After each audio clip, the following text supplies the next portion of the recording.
who should the 49ers definitely resign? Go ahead, Ron. You talked about a couple of the guys the 49ers have. I mean, they got, I think it's the numbers 20 total, 18 free agents that are unrestricted, 2 that are restricted. But there's not really many marquee names. So it's a lot of depth pieces, that you're looking to re-sign. I think if you're talking about the top of the board for me, if he doesn't price himself out, Javon Kinlaw. But the issue is defensive tackle is another, that spot is a premium. Some people pay $4.5 million for him. Don't know if the Niners are going to do that.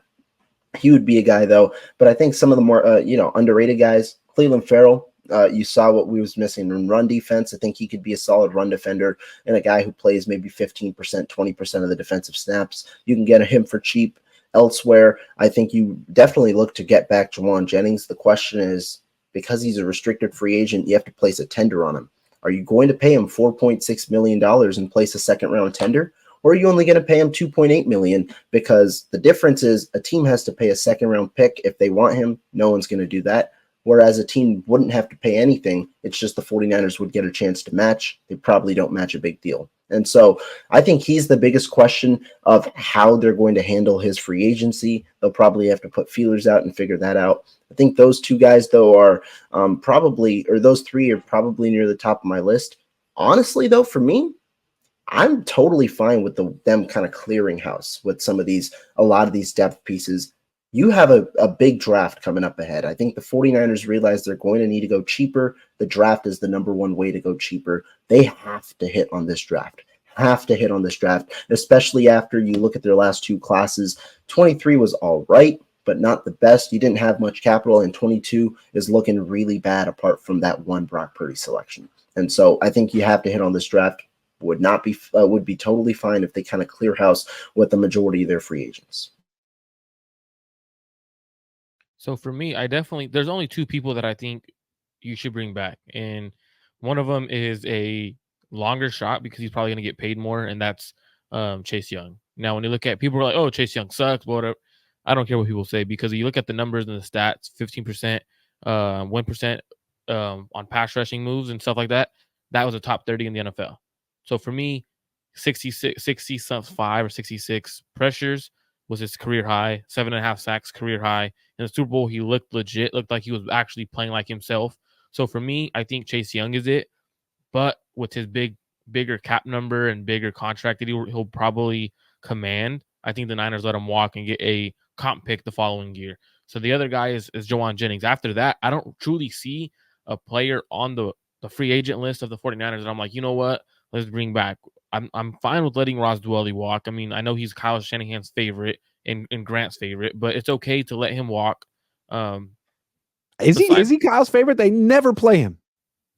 But it's hard to say why he was on the team in the last few years. You know when you're like best buds with someone and you owe them a favor, like, and no matter what, that's kind of like how I see it. So besides that, I truly don't, like, all jokes aside, I don't see anyone on the free agent list from the 49ers. I'm like, hey, he needs to come back.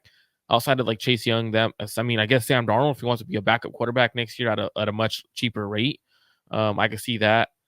I know I've seen people throw out John Feliciano, but at the end of the day, I'm not going to bring back someone who talks shit about one of his teammates on a platform to discredit who he is. Besides, like, realistically, there's no one free agent wise where like they must bring this guy back. It doesn't make sense to run it back while you're also bringing free agents who you need to let walk. Like, it's time to get younger, cheaper. You have 11 draft picks. Keep them all on your team this year, even if they don't play. There's no spot for them to play anyways. Why don't you start developing young talent? Jennings is interesting because it feels like from another team's perspective, he might be someone you might want to poach. He played so well in the Super Bowl.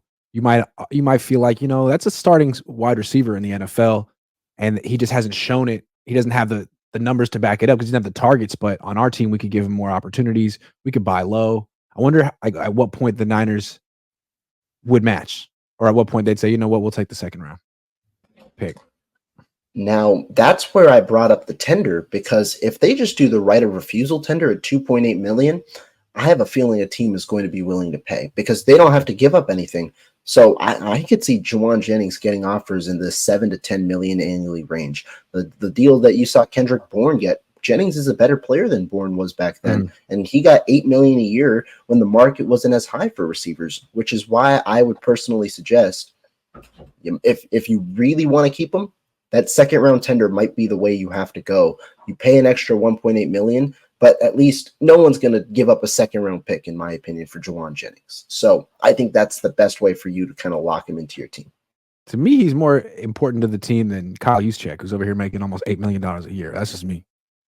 I agree. And when you look at it, so like the way I think about it, if you save that money on Juice, you put it towards Jennings, right? You could go a little more 11 personnel, which kind of makes your offense a little better, in my opinion, makes your passing attack better. I mean, I'm tired of seeing like the Niners offense is so explosive, but it also could be a lot more explosive if you go away from Juice being your third receiver a lot of times, fourth receiver.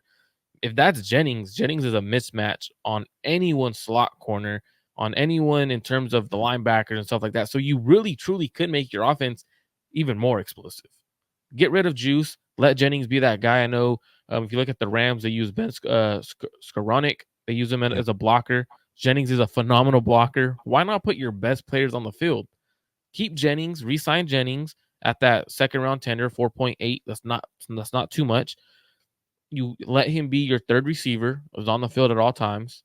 I think it's time for Kyle to go a little bit more away from his true offense and start evolving as an offense. His offense has a great principles. Like it's super good when it's just Kyle's offense. But if you start adding other principles to the offense, geez, this offense could be insane. Absolutely. To me, Ayuk should be the number one option. He should be getting 150 to 180 targets a year. He won't, but that's what CeeDee Lamb gets. And I think Ayuk's that good. Jennings could be a number 2 receiver. They need to dial it back with Deebo. Straight up.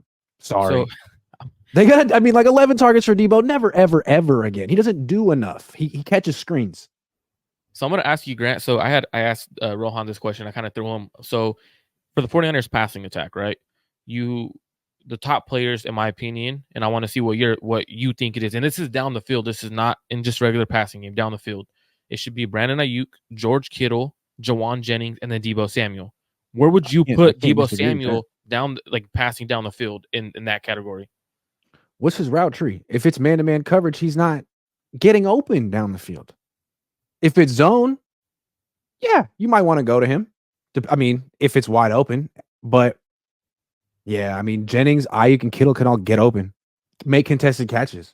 That's not really Deebo anymore, or if it ever was. I don't know. Making way too much money to be a screen specialist.